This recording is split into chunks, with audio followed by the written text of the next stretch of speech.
Good morning students. Last time हमने आपको table दिया था लर्न करने के लिए, जिसके अंदर एनसीईआरटी का भी आपको एक पिक भेजा था और बाकी वैलेंसीज़ भी आपको समझाई थी। उनकी हेल्प से हम क्या करेंगे, वैलेंसी आपको यहाँ से समझाई गई थी, उनकी हेल्प से हमें क्या मिलेगा अब, केमिकल फार्मूला, जो आपको नेक्स्ट क्लास के लिए बहुत इंपॉर्टेंट रोल प्ले करेगा। केमिकल फार्मूला के लिए हम क्या करते हैं बच्चों, जो आपको टेबल दी थी, अगर वो लर्न है जिन बच्चों को, उनके लिए तो अब 1 मिनट का ही काम रह गया है बस। जैसे मान लीजिए आपको क्वेश्चन आएगा हाइड्रोजन क्लोराइड, इसको फॉर्मुलाइज कीजिए। तो पहले तो हाइड्रोजन का सिंबल जो आपने टेबल में से सीखा हुआ H, टेबल में आपको वैलेंसी इसकी ऊपर लिख कर दिखाई गई थी, +1 +2 -1 -2 -3 +3, ठीक है। अब यहाँ पर फॉर्मूला जब हम ड्राई करते हैं तो हम क्या लिखते हैं, हाइड्रोजन H सिंबल लिखा, देन उसके नीचे लिखते हैं उसकी वैलेंसी।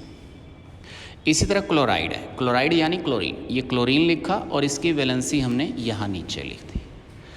अब टेबल में से ध्यान से देखो, क्लोरीन की वैलेंसी -1 दिया हुआ है, हाइड्रोजन वाली प्लस का दिया हुआ है। देखो अगर प्लस या माइनस अगर आपको नहीं भी याद रहेगा तो काम चला लूँगा मैं, क्योंकि जब भी ये केमिकल फार्मूला बनेगा तो फर्स्ट वाला आपका ये प्लस का ऑटोमेटिकली और सेकंड वाला नेगेटिव का ही आना है। तो प्लस माइनस एग्जम्प्टेड हो सकता है, पर वैलेंसी में मिस्टेक ग्रांटेड नहीं होगी। तो जो वैलेंसी है वो लिख दिया। अब 1 1 थी इसलिए कट गया, तो बाकी सिर्फ बचा HCl।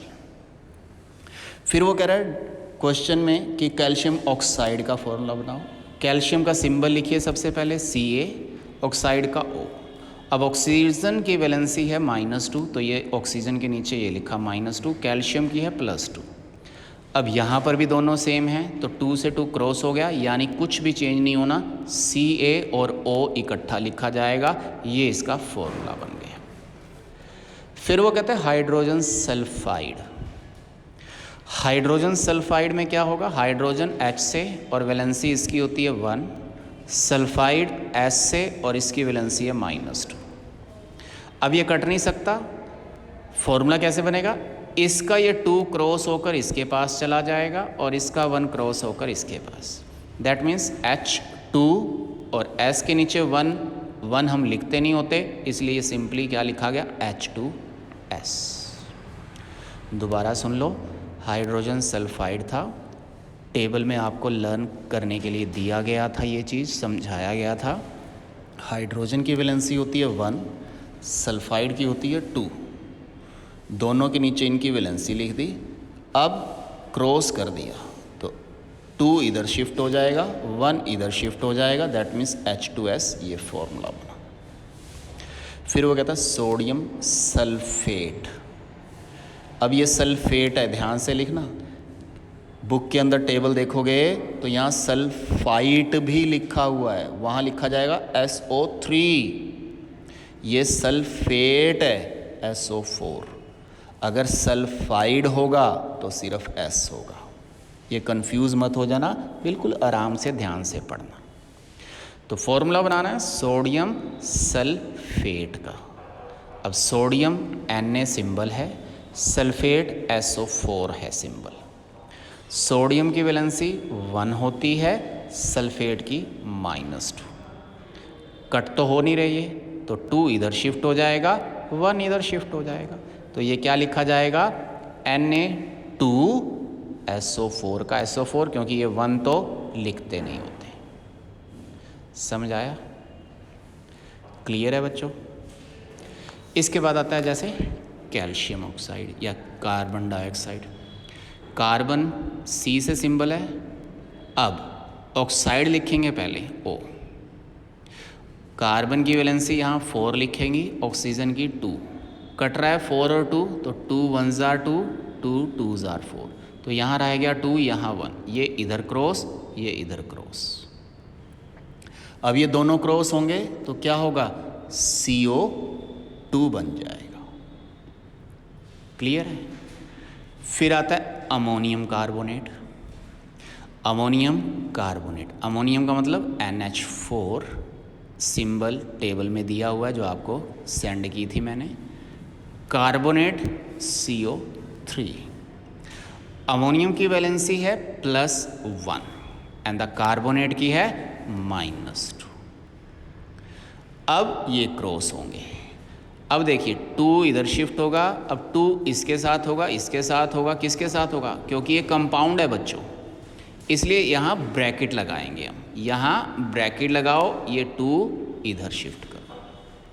अब 1 तो हम करते नहीं हैं, अदरवाइज़ यहाँ पर भी हम ब्रैकेट लगाते हैं। 1 लिखते नहीं, इसलिए ये सिंपली इस तरह से लिखा गया। समझ आया? उस बच्चे के लिए तो बिल्कुल ईजी है बच्चों, जिसको टेबल लर्न है, जिसको वैलेंसीज आती है। लास्ट देखिए, अब एल्यूमिनियम सल्फेट, सिंबल है Al, सल्फेट होता है SO4।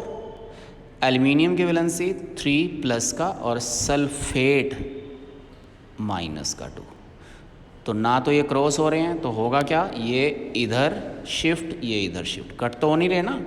तो बस सिंपली Al के नीचे 2 आ जाएगा और SO4 की पूरी ब्रैकेट लगाओगे, फिर जाकर ये 3 आएगा। आपको प्रैक्टिस के लिए NCERT की पिक भेजूंगा, वहाँ से आपको ये क्वेश्चन करने हैं, फॉर्मूला ड्राइव करना है, या फॉर्मूले भेजूंगा, उससे आपको केमिकल नेम बनाना है। या आपको ये दिया होगा तो आपको केमिकल नेम बनाना है, और अगर आपको केमिकल नेम दे दूंगा तो आपको फॉर्मूला बनाना है। ठीक है, ये NCERT में से आपको पिक भेजूंगा। लास्ट टॉपिक आता है इस चैप्टर के अंदर आयंस का। आयन क्या होते हैं? एन एटम और a group of atom which carries positive और नेगेटिव चार्ज। कोई एटम हो या 2 से ज़्यादा एटम इकट्ठे हो, जैसे ये दिया हुआ अकेला एटम, ये अकेला एटम है, यहाँ पर देखो 3 एटम इकट्ठे हो गए, यहाँ इकट्ठे हो गए, यहाँ 2 इकट्ठे हो गए। यानी कभी एटम होगा या ग्रुप ऑफ एटम होगा और उसके ऊपर पॉजिटिव या नेगेटिव चार्ज अगर होगा तो उसको क्या बोलते हैं हम? आयन। जैसे सिल्वर के ऊपर +1, ये भी आपको टेबल में ही लिखा हुआ है सारा कुछ, ये वही वैलेंसी वाला सिस्टम है। तो ये आयन हैं। अब ये 2 तरह के होते हैं, या तो पॉजिटिव या नेगेटिव, जो भी आपको फॉर्मूला से समझाए थे, उसको बोलते हैं cation and anion. Cation, the ion carrying a positive charge, ये होते हैं कैटायंस। इसी तरह ion carrying a negative charge, ये होते हैं एनायन। क्लियर है आयन का कैटायन और एनायन फॉर्मेशन? ये आपने पहले भी किया था। मोनोएटॉमिक या डायटॉमिक क्या सिस्टम आता है? मोनोएटॉमिक वगैरह में क्या आएगा? Mono means 1, the ion constituting of only 1 atom, जिसके अंदर सिर्फ एक एटम होगा। जैसे ये लिखा हुआ, ये लिखा हुआ, ये एक एटम वाले हैं, इसका मतलब ये क्या कहलाएंगे? Monoatomic ions. इसके ऊपर एक ही सिस्टम है। इसी तरह पॉलीएटॉमिक के अंदर मोर देन, जिसके अंदर 1 एटम होगा वो पॉलीएटॉमिक आएगा। अब आता है लास्ट में वैलेंसी। वैलेंसी क्या है? जो आपने यूज़ की है यहाँ पर इन फॉर्मूला में, आपने ये वैलेंसीज ही यूज़ की है। यानी कंबाइनिंग कैपेसिटी किसी भी एलिमेंट की। कंबाइनिंग कैपेसिटी का मतलब क्या? जैसे ये कंबाइन ही तो हुए हैं आपस में, ये कंबाइन ही तो हुए हैं ये आपस में। ये हाइड्रोजन का ये कॉम्बिनेशन कैपेसिटी था कि 1 की वजह से इसने रिएक्शन किया। अगर इलेक्ट्रॉन लेने या देने पड़ेंगे तो ही तो रिएक्शन हो पाएगी। अगर आर्गन होगा, हीलियम होगा, नियॉन होगा, क्योंकि वो तो नोबल कैटेगरी के अंदर आते हैं। टेबल में आपको दिखवाया था, ये सर्कल वाले जितने भी हैं, इन्होंने ना तो इलेक्ट्रॉन लेने हैं ना देने हैं, इसलिए ये नोबल हैं, यानी 0 वैलेंसी वाले। कंबाइनिंग कैपेसिटी इनकी है ही नहीं, इसलिए रिएक्टिव है ही नहीं, इसलिए रिएक्शन में पार्टिसिपेट ही नहीं करते। तो वैलेंसी की डेफिनेशन तभी ये बनती है कि जो कंबाइनिंग कैपेसिटी होती है किसी भी एलिमेंट की, वो कहलाती है वैलेंसी। ठीक है बच्चों, आपका ये चैप्टर लगभग कंप्लीट है। अब आपको क्वेश्चन आंसर प्रोवाइड करवा रहा हूँ जिसमें आपने फॉर्मूला वगैरह लिखने हैं। That is all for the day. Thank you.